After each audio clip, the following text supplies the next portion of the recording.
Welcome to the Learning Pines YouTube. We hope this video helps. You start by making sure you have administrator rights and the private DNS address or hostname available.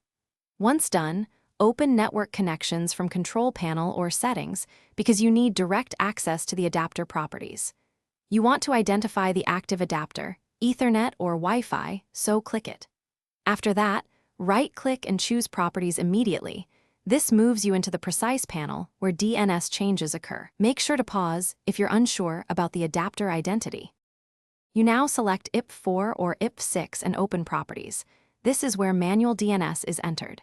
Use the following DNS server addresses and type the private DNS IP as the preferred server, then add an alternate if available for failover.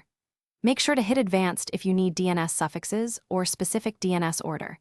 This adjusts resolution behavior. After entering values, click OK, then Close.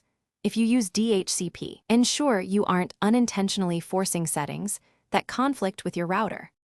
You finish by validating changes. Open an elevated command prompt and run ipconfig/flushtons to clear cached entries, then use enslookup against the private hostname to confirm the server answers. If resolution succeeds, restart any apps that cached DNS.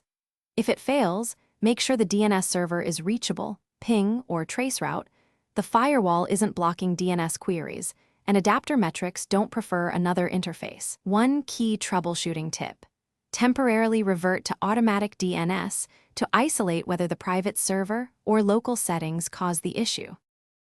Thanks for watching. Consider subscribing if we helped you.